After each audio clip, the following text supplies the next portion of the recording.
ನಮಸ್ಕಾರ ಅಭ್ಯರ್ಥಿಗಳೇ, ನಿಮಗೆಲ್ಲ ಗೊತ್ತಿರುವ ಹಾಗೆ ಗ್ರಾಮ ಲೆಕ್ಕಿಗ ಅಥವಾ ಗ್ರಾಮ ಆಡಳಿತ ಅಧಿಕಾರಿ ಹುದ್ದೆಗೆ 1000 ಪೋಸ್ಟ್ಗಳನ್ನು ನೋಟಿಫಿಕೇಷನನ್ನು ಕರೆದಿದ್ದಾರೆ.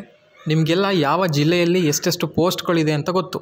ಆದರೆ ಆ ಪೋಸ್ಟ್ಗಳನ್ನು ಮತ್ತೆ ಹೇಗೆ ಡಿವೈಡ್ ಮಾಡಿರ್ತಾರೆ, ಕ್ಯಾಸ್ಟ್ಗಳ ಮೇಲೆ ಹೇಗೆ ಡಿವೈಡ್ ಮಾಡಿದ್ದಾರೆ, ಮತ್ತು ಮೀಸಲಾತಿಯ ಮೇಲೆ ಹೇಗೆ ಡಿವೈಡ್ ಮಾಡಿದ್ದಾರೆ, ಮಹಿಳೆಯರಿಗೆಷ್ಟು, ಪುರುಷರಿಗೆಷ್ಟು, ಮಾಜಿ ಸೈನಿಕರಿಗೆಷ್ಟು, ತೃತೀಯ ಲಿಂಗಿಗಳಿಗೆಷ್ಟು, ಕನ್ನಡ ಮಾಧ್ಯಮ, ಗ್ರಾಮೀಣ ಅಭ್ಯರ್ಥಿಗಳು, ಹೀಗೆ ಒಂದು ಜಿಲ್ಲೆಯಲ್ಲಿ ಆ ಪೋಸ್ಟ್ಗಳನ್ನು ಕ್ಯಾಸ್ಟ್ಗಳ ಮೇಲೆ ಹಾಗೆ ರಿಸರ್ವೇಷನ್ಗಳ ಮೇಲೆ ಡಿವೈಡ್ ಮಾಡ್ತಾ ಹೋಗಿರ್ತಾರೆ. ಸೊ ಒಂದು ಕ್ಯಾಸ್ಟಲ್ಲಿರುವಂತಹ ಮಹಿಳೆಯರಿಗೆ ಎಷ್ಟು, ಆ ಒಂದು ಕ್ಯಾಸ್ಟ್ ಮೇಲೆ ಅಂಗವಿಕಲರಿಗೆ ಎಷ್ಟು, ಕನ್ನಡ ಮಾಧ್ಯಮ ವಿದ್ಯಾರ್ಥಿಗಳಿಗೆ ಎಷ್ಟು, ಆ ಒಂದು ಕ್ಯಾಸ್ಟ್ನಲ್ಲಿ ತೃತೀಯ ಲಿಂಗಿಗಳಿಗೆ ಎಷ್ಟು, ಹೀಗೆ ಒಂದು ಕ್ಯಾಸ್ಟ್ನಲ್ಲಿ ಆ ಪೋಸ್ಟನ್ನು ಡಿವೈಡ್ ಮಾಡ್ತಾ ಹೋಗ್ತಾರೆ. ಈ ಒಂದು ವಿಡಿಯೋದಲ್ಲಿ ಕೆಲವು ಜಿಲ್ಲೆಗಳ ಬಗ್ಗೆ ಹೇಗೆ ಒಂದು ಸೀಟ್ ಹಂಚಿಕೆ ಆಗಿದೆ ಅನ್ನೋದನ್ನು ನಾನು ನಿಮಗೆ ತಿಳಿಸ್ತಾ ಹೋಗ್ತೀನಿ. ಮೊದಲನೇದಾಗಿ ಮೈಸೂರಿನಲ್ಲಿ ಒಟ್ಟು 66 ಪೋಸ್ಟ್ಗಳು ಖಾಲಿ ಇದೆ. ಅದರಲ್ಲಿ ಫಸ್ಟು ಕೆಟಗರಿ 1 ಬರುತ್ತೆ. ಸೊ ಒಟ್ಟು ಕೆಟಗರಿ 1ನಲ್ಲಿ 3 ಪೋಸ್ಟ್ಗಳು ಖಾಲಿ ಇದೆ. ಆ 3 ಪೋಸ್ಟ್ಗಳನ್ನು ಯಾವ ರೀತಿ ಹಂಚಿದ್ದಾರೆ ಅಂದರೆ ನೋಡಿ, ಸಾಮಾನ್ಯ ಅಭ್ಯರ್ಥಿಗೆ 1, ಮಹಿಳೆಗೆ 1, ಗ್ರಾಮೀಣ ಅಭ್ಯರ್ಥಿಗೆ 1. ಸೊ ಗ್ರಾಮೀಣ ಅಭ್ಯರ್ಥಿ ಹುಡುಗಿನರು ಆಗಿರ್ಬೋದು, ಹುಡುಗನರು ಆಗಿರಬಹುದು. ಒಟ್ಟು 3 ಪೋಸ್ಟು ಪ್ರವರ್ಗ 1 ಅಂದರೆ ಕೆಟಗರಿ 1ನಲ್ಲಿ. ಇನ್ನು ಪ್ರವರ್ಗ 2 2A ಕೆಟಗರಿ, OBC ಸೆಕ್ಷನಲ್ಲಿ ಬರುವಂತಹ 2A ಕೆಟಗರಿಯಲ್ಲಿ 10 ಪೋಸ್ಟ್ಗಳು ಖಾಲಿ ಇದ್ದು, ಅದರಲ್ಲಿ ಸಾಮಾನ್ಯ ಅಭ್ಯರ್ಥಿಗಳಿಗೆ ಅಂತ ಹೇಳಿ 2 ಪೋಸ್ಟನ್ನು ಇಟ್ಟಿದ್ದಾರೆ. ಮಹಿಳೆಯರಿಗೆ 3, ಗ್ರಾಮೀಣ ಅಭ್ಯರ್ಥಿಗಳಿಗೆ 3.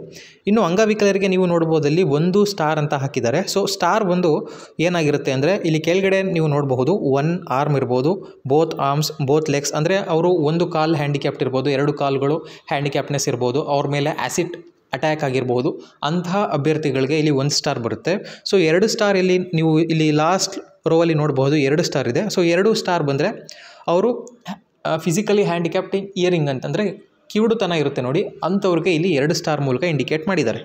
ಸೊ ಇಲ್ಲಿರೋದು 1 ಸ್ಟಾರ್. ಹಾಗಾಗಿ ಆ 1 ಸ್ಟಾರ್ ಇರೋ ಅಭ್ಯರ್ಥಿ ಇಷ್ಟು ಕೆಳಗಡೆ ಮೆನ್ಷನ್ ಆಗಿರುವಂತಹ ಯಾವುದೇ ಒಂದು ಹ್ಯಾಂಡಿಕ್ಯಾಪ್ನೆಸ್ಸಿಗೆ ಒಳಗೊಂಡಿರಬಹುದು. ಅದು ಮೇಲ್ ಅಥವಾ ಫಿಮೇಲ್ ಯಾರು ಆಗಿರಬಹುದು. ಇನ್ನು ಮಾಜಿ ಸೈನಿಕರಿಗೆ 1, ಟೋಟಲ್ ಹೀಗೆ 10 ಪೋಸ್ಟ್ಗಳನ್ನು ಹೀಗೆ ಹಂಚಿದ್ದಾರೆ. ಸೊ ಮಹಿಳೆಯರಿಗೆ 3 ಪೋಸ್ಟ್ ಇದೆ, ಗ್ರಾಮೀಣ ಅಭ್ಯರ್ಥಿಗಳಿಗೂ 3 ಪೋಸ್ಟ್ ಇದೆ. ಇನ್ನು 2Bಯಲ್ಲಿ ಒಟ್ಟು 3 ಪೋಸ್ಟ್ಗಳು ಖಾಲಿ ಇದ್ದು, ಆ 3 ಪೋಸ್ಟ್ಗಳನ್ನು ಸಾಮಾನ್ಯ ಅಭ್ಯರ್ಥಿಗೆ 1, ಮಹಿಳಾ ಅಭ್ಯರ್ಥಿಗೆ 1 ಹಾಗೆ ಗ್ರಾಮೀಣ ಅಭ್ಯರ್ಥಿಗೆ 1 ಹಾಗೆ ಹಂಚಿದ್ದಾರೆ. 3Aನಲ್ಲಿ ಬಂದು ಒಟ್ಟು 2 ಪೋಸ್ಟ್ ಇರೋದು. ಸೊ 3Aನಲ್ಲಿ 2 ಪೋಸ್ಟು, ಒಂದು ಸಾಮಾನ್ಯ ಅಭ್ಯರ್ಥಿಗೆ, ಇನ್ನೊಂದು ಮಹಿಳಾ ಅಭ್ಯರ್ಥಿಗೆ ಇಲ್ಲಿ ನೀಡಿದ್ದಾರೆ. 3Bನಲ್ಲಿ ಒಟ್ಟು 3 ಪೋಸ್ಟ್ ಇದ್ದು, ಸಾಮಾನ್ಯ ಅಭ್ಯರ್ಥಿಗೆ 1, ಮಹಿಳೆಯರಿಗೆ 1 ಹಾಗೆ ಗ್ರಾಮೀಣ ಅಭ್ಯರ್ಥಿಗೆ 1, ಹೀಗೆ 3 ಪೋಸ್ಟನ್ನು ಡಿವೈಡ್ ಮಾಡಿದ್ದಾರೆ. SC ಮತ್ತು STಗೆ ನೀವು ನೋಡ್ಬೋದು, ಇಲ್ಲಿ SCಯಲ್ಲಿ ಹೆಚ್ಚು ಪೋಸ್ಟ್ಗಳು ಖಾಲಿ ಇದೆ, 11 ಪೋಸ್ಟ್ಗಳಿದೆ. ಆ 11ರಲ್ಲಿ 4 ಪೋಸ್ಟ್ಗಳನ್ನು ಮಹಿಳೆಯರಿಗೇ ರಿಸರ್ವ್ ಮಾಡಿದ್ದಾರೆ. ಈ ಕೆಟಗರಿಯಲ್ಲಿ ಬರುವಂತಹ ಮಹಿಳೆಯರಿಗೆ 4 ಪೋಸ್ಟ್ ರಿಸರ್ವ್ ಆಗಿದೆ. ಮತ್ತು SC ಕೆಟಗರಿಯಲ್ಲಿ 2 ಸಾಮಾನ್ಯ ಪೋಸ್ಟ್ಗಳನ್ನು ರಿಸರ್ವ್ ಮಾಡಿದ್ದಾರೆ. 3 ಗ್ರಾಮೀಣ ಅಭ್ಯರ್ಥಿ ಹಾಗೆ 1 ಫಿಸಿಕಲ್ ಹ್ಯಾಂಡಿಕ್ಯಾಪ್ಟ್ ಪೋಸ್ಟು ಇಲ್ಲಿ ಖಾಲಿ ಇರುತ್ತೆ. ಟಿಗೆ ನಾವು ತಗೊಂಡ್ರೆ ಒಟ್ಟು 5 ಪೋಸ್ಟ್ಗಳು ಖಾಲಿ ಇದೆ. ಸೊ ಆ 5 ಪೋಸ್ಟ್ಗಳಲ್ಲಿ 2ನ್ನು ಮಹಿಳೆಯರಿಗೆ ರಿಸರ್ವ್ ಮಾಡಿ ಇಟ್ಟಿದ್ದಾರೆ. ಸಾಮಾನ್ಯರಿಗೆ 1, ಗ್ರಾಮೀಣ ಅಭ್ಯರ್ಥಿಗೆ 1, ಅಂಗವಿಕಲರಿಗೆ 1, ಈ ರೀತಿ ಹಂಚಿಕೆ ಮಾಡಿದ್ದಾರೆ. ಇನ್ನು ನಾವು ಸಾಮಾನ್ಯ ಅಭ್ಯರ್ಥಿಗಳ ಬಗ್ಗೆ ಮಾತಾಡೋದಾದರೆ, ಸೊ ಯಾರು ಸಾಮಾನ್ಯಕ್ಕೆ ಬರ್ತಾರೆ, ಜನರಲ್ ಕ್ಯಾಟಗರಿಗೆ ಯಾರು ಬರ್ತಾರೆ ಅಂಥವ್ರಿಗೆ ನಾವು ಹೇಳೋದಾದರೆ, ಜನರಲಲ್ಲಿ ಒಟ್ಟು 29 ಪೋಸ್ಟ್ಗಳನ್ನು ಖಾಲಿ ಇಟ್ಟಿದ್ದಾರೆ. ಆ 29ರಲ್ಲಿ 10 ಪೋಸ್ಟ್ಗಳನ್ನು ಮಹಿಳೆಯರಿಗೆ ಅಂತಲೇ ರಿಸರ್ವ್ ಮಾಡಿ ಇಟ್ಟಿದ್ದಾರೆ. 4 ಸಾಮಾನ್ಯ ಅಭ್ಯರ್ಥಿಗಳಿಗೆ, 8 ಗ್ರಾಮೀಣ ಅಭ್ಯರ್ಥಿಗಳಿಗೆ. ಇನ್ನು 2 ಫಿಸಿಕಲ್ ಹ್ಯಾಂಡಿಕ್ಯಾಪ್ಟ್ ಪೋಸ್ಟ್ಗಳಿದೆ.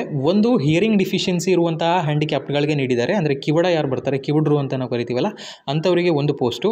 ಮತ್ತು ಇನ್ನೊಂದು ಪೋಸ್ಟ್ ಬಂದು 1 ಆರ್ಮ್ 1 ಲೆಗ್ ಹ್ಯಾಂಡಿಕ್ಯಾಪ್ನೆಸ್ ಇರೋದು, ಅಥವಾ 2 ಕೈಕಾಲು ಹ್ಯಾಂಡಿಕ್ಯಾಪ್ನೆಸ್ ಇರೋರಿಗೆ, ಲಿಪ್ರೋಸ್ ಇರೋರಿಗೆ, ಡಾರ್ಫಿಸಮ್ ಇರೋರಿಗೆ, ಮಸ್ಕ್ಯುಲರ್ ಡಿಸ್ಟ್ರೋಫಿ ಇರೋರಿಗೆ, ಇಂತಹ ಅಭ್ಯರ್ಥಿಗಳಿಗೆ 1 ಸೀಟನ್ನು ಸಾಮಾನ್ಯ ಕೆಟಗರಿಯಲ್ಲಿ ರಿಸರ್ವ್ ಮಾಡಿ ಇಟ್ಟಿದ್ದಾರೆ. ಮಾಜಿ ಸೈನಿಕರಿಗೆ 2 ಪೋಸ್ಟ್ ಇದೆ, ಕನ್ನಡ ಮಾಧ್ಯಮ ಅಭ್ಯರ್ಥಿಗಳಿಗೆ 1 ಪೋಸ್ಟ್ ಇದೆ, ತೃತೀಯ ಲಿಂಗಿಗಳಿಗೆ 1 ಪೋಸ್ಟ್ ಇದೆ, ಮತ್ತು ಯೋಜನಾ ನಿರಾಶ್ರಿತರು ಇರುವಂತಹ ಅಭ್ಯರ್ಥಿಗಳಿಗೆ 1 ಪೋಸ್ಟ್ ಇದೆ. ಸೊ ನೋಡಿ, ಸಾಮಾನ್ಯ ಕೆಟಗರಿಯಲ್ಲಿ ಸ್ವಲ್ಪ ಜಾಸ್ತಿ ಪೋಸ್ಟ್ಗಳು ಖಾಲಿ ಇದೆ. ಈ ಒಂದು ವಿಡಿಯೋದಲ್ಲಿ ನಾನು ಮೈಸೂರಿನ ಬಗ್ಗೆ ನಿಮಗೆ ತಿಳಿಸಿದ್ದೀನಿ. ಮುಂದಿನ ವಿಡಿಯೋದಲ್ಲಿ ಬೇರೆ ಜಿಲ್ಲೆ ಬಗ್ಗೆ, ಬೇರೆ ಜಿಲ್ಲೆಯಲ್ಲಿ ಹೇಗೆ ಡಿವೈಡ್ ಆಗಿದೆ ಅಂತ ನಾನು ತಿಳಿಸ್ಕೊಡ್ತೀನಿ. ಇದೇ ರೀತಿ ವಿಲೇಜ್ ಅಕೌಂಟೆಂಟ್ ಹುದ್ದೆಯ ಬಗ್ಗೆ ಮಾಹಿತಿಗಾಗಿ ಮತ್ತು ಈ ರೀತಿಯ ಇನ್ಫಾರ್ಮೇಷನ್ಗಾಗಿ ಈ ಒಂದು ಚಾನಲ್ಗೆ ಸಬ್ಸ್ಕ್ರೈಬ್ ಮಾಡಿ. ಗ್ರಾಮ ಲೆಕ್ಕಿಗರ ನೇಮಕಾತಿಯ ಕುರಿತು ಪ್ರತಿ ಅಪ್ಡೇಟ್ಸ್ಗಳನ್ನು, ಪ್ರತಿ ಇನ್ಫಾರ್ಮೇಷನ್ಗಳನ್ನು, ಅಪ್ಲಿಕೇಶನ್ ಹಾಕೋದ್ರಿಂದ ಹಿಡಿದು ಎಲ್ಲ ಮಾಹಿತಿಯನ್ನು ನಾವು ಈ ಒಂದು ಚಾನಲಲ್ಲಿ ನೀಡ್ತಾ ಹೋಗ್ತೀವಿ. ಹಾಗಾಗಿ ಈ ಒಂದು ಚಾನಲ್ಗೆ ಸಬ್ಸ್ಕ್ರೈಬ್ ಮಾಡಿ.